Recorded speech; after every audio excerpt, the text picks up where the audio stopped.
What a week it's been. I'm not sure about you, but this year is going by awfully fast. But hey, it's time for the NAG show.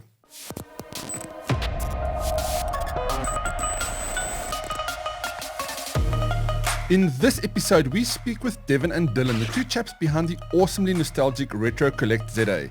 These guys are great, and their toy collection, well, let's just say it'll bring back all of your childhood memories. Then I'll also give you my mobile game recommendation for the week. It's an addictive little card game called Card Thief that'll have you sneaking around castles to steal all the treasure you can get your hands on.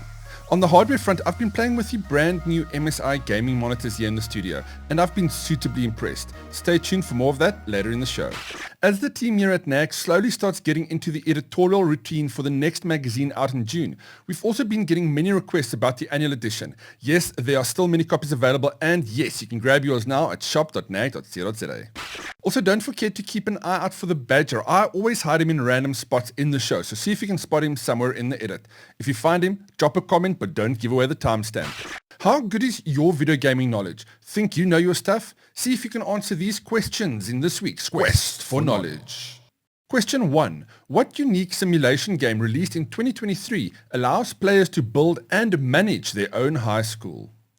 Question 2. In 2023, which popular video game franchise released a new installment set in a post-apocalyptic version of Paris? And question 3. In 2023, which game received a massive update called the Abysmal Update, introducing underwater exploration and combat? Hey there. We're interrupting this broadcast to tell you about something so much better, our brand new Under the Table podcast. If you want real insights about behind the scenes at what goes on at NAG, tune in weekly. It's definitely something you don't want to miss out on. You can catch it over on YouTube, Spotify, or even Apple Podcasts. All right, back to Yappy over there. Card Thief is the official follow-up to Tiny Touch Tales' card-based dungeon crawler Card Crawl. This fast-paced stealthy card game lets you become a thief who goes on different heists to steal valuable treasures in various castle and dungeon settings. Card Thief pays homage to the classic game Thief by the guys from Looking Glass and strives to create a focused version of the original stealth game, reimagined as a solitaire-styled card game. Card Thief includes different heists and unlockable equipment cards, which adds a deck-building component to the game. Card Thief's core gameplay evolves around creating a path through a 3x3 grid of cards. The trick is to stay in the shadows, don't get spotted, and blow out those light sources. Each heist deck contains enemies, obstacles, treasures, and skill cards. While enemy cards can harm the player, skill cards can be used to stay unseen. Light and shadow play is an important role, as each card can be positively or negatively influenced by illumination. Each heist deck contains enemies, obstacles, treasures, and skill cards. While enemy cards can harm the player, skill cards can be used to stay unseen. Light and shadow play an important role, as each card can be positively or negatively influenced by illumination. The object of each round is to steal a treasure chest card and safely make your way to an exit card. Card Thief offers an easy-to-play game mechanic with a deep layer of tactical planning. By successfully completing heists, you can unlock and upgrade 12 equipment cards, each with unique abilities to improve your game high scores. You can grab Card Thief on Google Play or the App Store today. Well, color me surprised and impressed. Did you know that MSI has a range of gaming monitors? Best of all, they aren't aimed at the high-end market. Okay, MSI, you've got my attention. The MSI MAG 401QR is a large 40-inch IPS display with a brightness of 400 nits, 1 milliseconds response time, and a refresh rate of 155 Hz. Sitting in front of this monitor is quite a sight to behold. With a resolution of 3440 by 1440, you'll have plenty of real estate if you're into video editing or design. There are a lot of games that support ultra widescreen displays too, but for those that don't, you'll have black bars on either side of the screen. The 3440 by 1440p resolution is the middle ground between a standard 2440 by 1440p monitor and a 4K 3840 by 2160 monitor. In order to drive the full potential of the monitor, it is recommended that you drive a hefty graphics card. Something like an RTX 3080 or better should do you just fine, especially if you want to hit the max refresh rate of 155 frames per second. You can do this by enabling the DP overclocking option on the screen OSD menu. The MSI MAG 401QR supports variable refresh rates with AMD FreeSync. Another cool feature about this monitor is that you can also make use of the Gaming Intelligence app. This app lets you set up your gaming monitor with a few other features over the standard OSD menu. The app also gives you hotkey options so that you can switch between settings easily. Another feature that I enjoyed is the KVM functionality that lets you use 2 PCs and 1 set of peripherals to control them. There are even multiple USB ports on this monitor, 2 HDMI ports, 1 display port, and an earphone output. Nice. If that's not enough, on the back of the display is an RGB light panel to add some funk. The only thing I would like to see updated on this monitor is the stand. There isn't much option in terms of rotating the screen, and you can only tilt it up or down. Not a biggie, but it would be nice to have. The MSI MAG 401QR retails for around $13,500, and we've also been playing with the 27-inch panel in the range, so keep an eye on NAG for the review on that one. We feel you. There was nothing quite like paging through a new NAG magazine. The smell of those freshly printed pages, incredible game artwork, and of course, all the gaming and hardware insights you can handle. Did you know that the NAG magazine is back in print? Yes! Grab the latest copy online. It's the 2023 annual edition, and each magazine is individually numbered. You can also look forward to an exclusive poster in each magazine, and there are 2 cover DVDs with exclusive game demos, apps, and many hidden Easter eggs. Get yours at shop.nag.co.za before they're all gone. Good morning, gentlemen, and for those of you that don't know who these 2 guys are on screen, they are from Retrocollect ZA. And I'm sure most of the NAG readers have either seen them in the latest NAG magazine or seen their shots and their videos pop up on social media, because you guys kind of have been everywhere. How's it going? Lekker man, baie dankie, appreciate it. English, né? Yeah, thank you very much for English, you can Afrikaans ook ingooi, but yeah, we'll chat English. Okay, lekker, because our English is not on, I wouldn't say our English is good, but lekker to be here, man. Appreciate the thanks, time. Man, thanks. Lekker. Now, for people that don't know you, would you guys introduce yourselves? Just tell me who you are and tell us, I'm Devyn. Yeah, I'm Devyn, and you are? And I'm Dylon. And we're basically brothers, and we collect retro stuff, gaming, figurines, consoles, anything that makes us feel young again. And nostalgic. But yeah, that's basically us in a nutshell, man. And we make content with it, and we just share it with the people all over the world. And it's not our day job. Our day jobs are basically going to your Oma's house and loading all her furniture. Yeah, so we buy and sell in the second-hand market, like contents, furniture, antiques, and all that. Yeah, that's what we basically do. And explain Exactly, it's the best job to be in to get access to all of these things, because a lot of people ask us where about you guys and where you guys get your stuff, because it's 100%. I scour the second-hand markets quite a lot, and the stuff that you've got is not listed there often. You know what I'm saying? Obviously, yeah. And I just to add, it took about what 15, 12 years. It's a long time, man. 12, 13 years of gathering all this stuff. Yes. And it takes time. Like no. When did the channel start? When did you guys decide? Okay, we need to share this with the world. That was about 3 years ago, man. Or was it 3 years? Almost. Bay. 3-4 years. 2.5, 3 years, man. I would say. Okay. We really started. So basically, what happened? If you don't mind me sharing the story. Please do. I was always super. I wasn't very confident and like. I wasn't have confidence. Yeah, I just lived in a little box, and I was always scrolling the internet and looking at content and stuff, and I always dreamed about, I would love to do this, to make and to take photos and stuff, and I got very sick, and long story short, I got a big operation and a big fright, and I almost died, to put it super like that. And when I woke up there, and I was like, okay, you know what? Let's do this, man. I got this passion.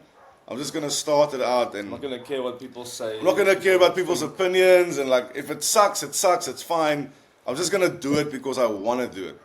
Yeah, and that's basically, we started making videos with our phones and Yeah, we love the nostalgic feeling that you get from anything, basically. So I think a lot of gamers in our generation, and very much us at NAG too, is exactly kind of that mindset. A lot of the old gaming and pop culture stuff is very sentimental to us.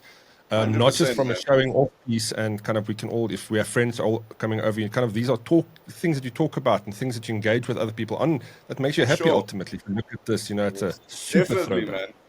man. Me staring at a GTA San Andreas cover, like it makes me happy, like in here, like because Isn't it the crazy, moment, like it takes me back to the moment where I put that in for the first time in a PS2, and then I will never have that moment again, and nobody else will have that joy of, I don't know, like experiencing it for the first time, like GTA San Andreas. Like it was like, I would say that was like the peak of, I don't know, console gaming, like Yeah. Our concept. of our generation. I'm not talking about the new stuff, but I'm talking about like, mind But that is changing. also, I mean, you guys are also playing a time capsule in many ways because physical media is fast being phased out. And the whole idea of being able to keep the game you played as a kid is almost non-existent, right? These are all digital files in a digital library that could disappear if that company shuts down.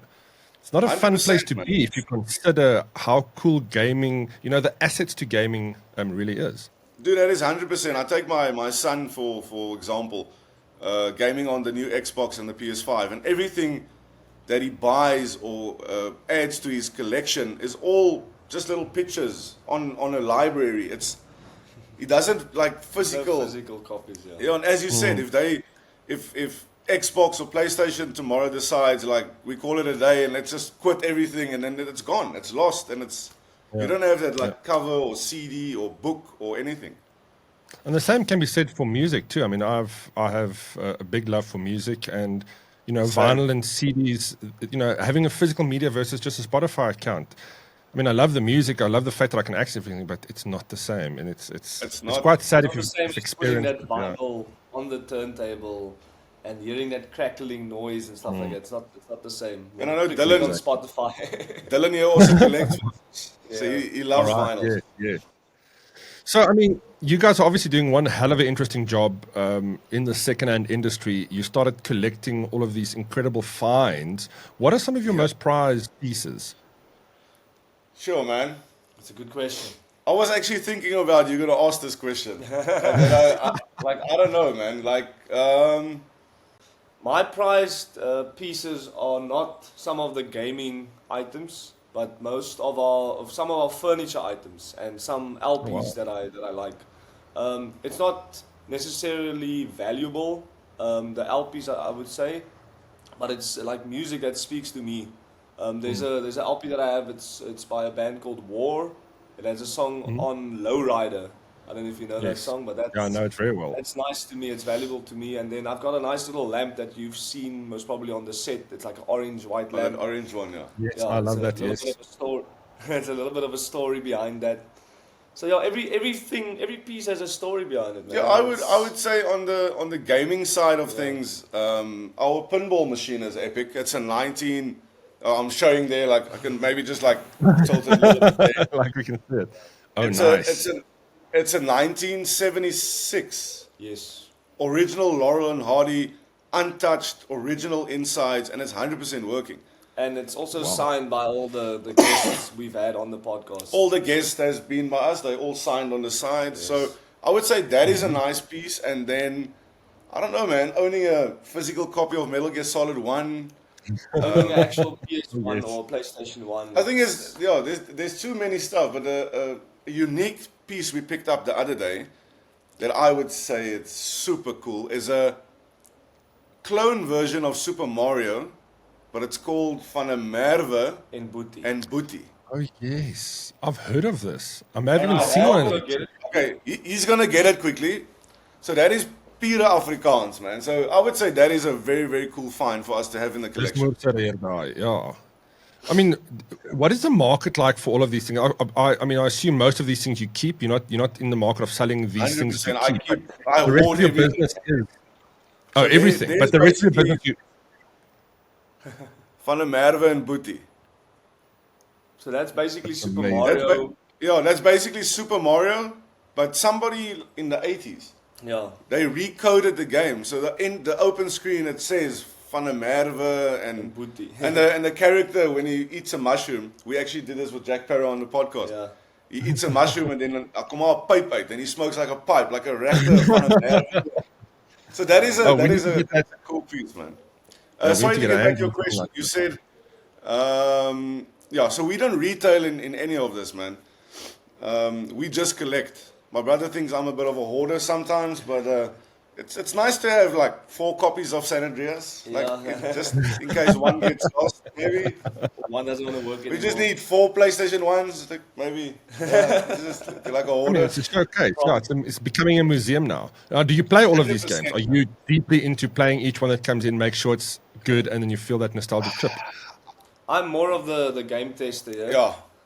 He's more, he just brings it here and then I test it. But he doesn't have a lot of time to play. Yeah, I'm super busy, man. I'm a father of a turning 11-year-old boy now. So juggling work, making content, family, and he also games. So that's like, I don't know where to play games. I play Fortnite. You played what's the Cadillacs and Dinosaurs with your... Yeah, I actually bought us one of these modern joystick things. It basically mimics it's an emulator.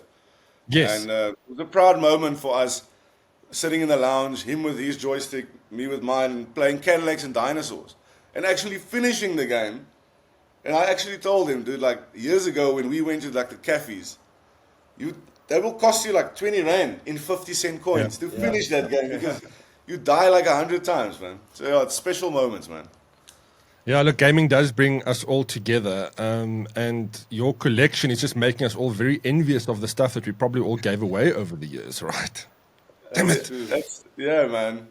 Now, the other thing that you guys are doing, and I'm really enjoying, is your podcast series. Now, you're relaunching it again very soon, I believe, and you've had some great guests on so far. Yeah, man. So we're looking at beginning of April. We did 2 complete episodes now, one with Early B and one with Jack Parrow.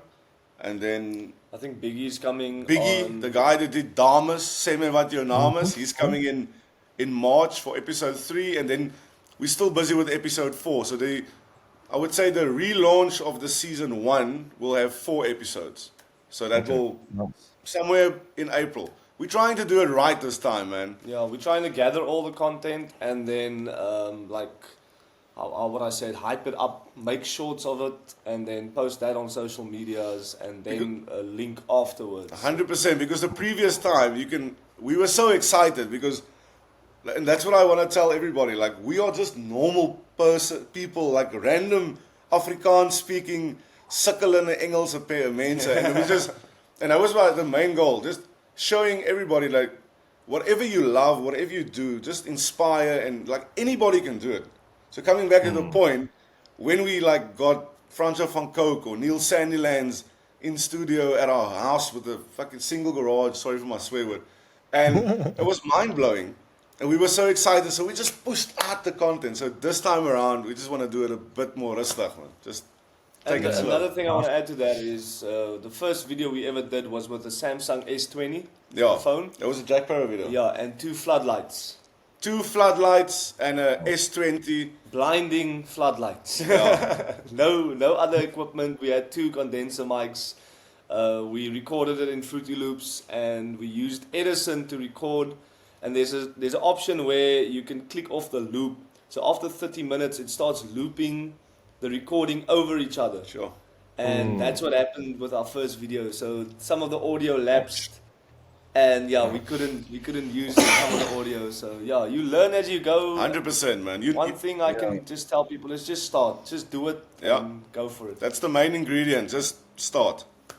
And the look that you guys have in your content is superb. I mean, it's kind of what makes it so enticing to look at your content, because it's visually appealing. You've got got interesting backgrounds and beautiful subject matter. If I'm looking at games and consoles and things. Appreciate it, man. And like there goes a lot of, like, I don't know, people actually know how much effort and time goes to like one photo. Like I would say a game with a console, I spend like 45 minutes to an hour to take that one photo. So it's very, I don't know, man, the algorithm. Like you make such a nice photo. Which you like. Which I like. And it's like, this is so beautiful. And then you post it and you get like 5 likes or 6. So it's not about the likes, but I mean, I feel the algorithm is super like unfair. Like It's weird. Huh? It's weird. It's weird, man. Yeah. So, for We're all example, struggling sorry. with that, let me tell you. Dude, for example, man, like I would spend hours and hours and hours producing high quality content with flipping cameras and lights. He messaged me one night. He's like, dude, here's this Vince McMahon. Here's a meme. Take this meme, take this sound, put the text over, and I post it, and then things just starts getting 20,000 views, and I'm like, what? I'm just gonna sell everything and make memes. No effort. You mean, yeah. Yeah, look, it's a trap that a lot of people do fall into. But I mean, you guys are clearly not in it for the attention. It's more of sharing your passion. But I think through 100%, man. that's how you 100%. attract the right audiences. And your videos and the interviews and the clips and those are also going to bring new audiences because it's engaging, right? It's engaging to hear people speak about stuff that is their industry or their passions, especially if it's pop culture and gaming. 100%, man. And that's what we wanted to like bring in. And another thing is I also want to say is games also like, how would I say it, helped us discover music. 100%. Like if you play San Andreas and you climb into a car, there's some old 80s song that played or 70s song and you discovered it. Jamming Tony Hawk, all those bands, NoFX and... So like gaming, music, pop culture, everything, it just folds into each other and we're trying to just share that with the world. 100%, man. And try and get the artists, the music artists also to share that with the world. Like how gaming influenced some of their songwritings and we're trying to do that. That's fantastic. It's such a fitting concept. I absolutely love it. And as NAG, you've got us as supporters. And with the next magazine coming out, we'll be chatting soon about doing more cool stuff. So we will be chatting off camera again. But guys, thank you so much for your time. Keep up the good work. I've got no doubt we'll be chatting again in a few months. Anytime. And chat soon. Awesome stuff, dude. Appreciate it. Cheers. Thank you very much, man. And that's it for episode 17 of The NAG Show. Until the next show, don't forget to check out all our channels across YouTube, Facebook, X, Instagram, and Game Explorers, a channel on the Ayoba app. Oh, and grab your copy of NAG magazine now.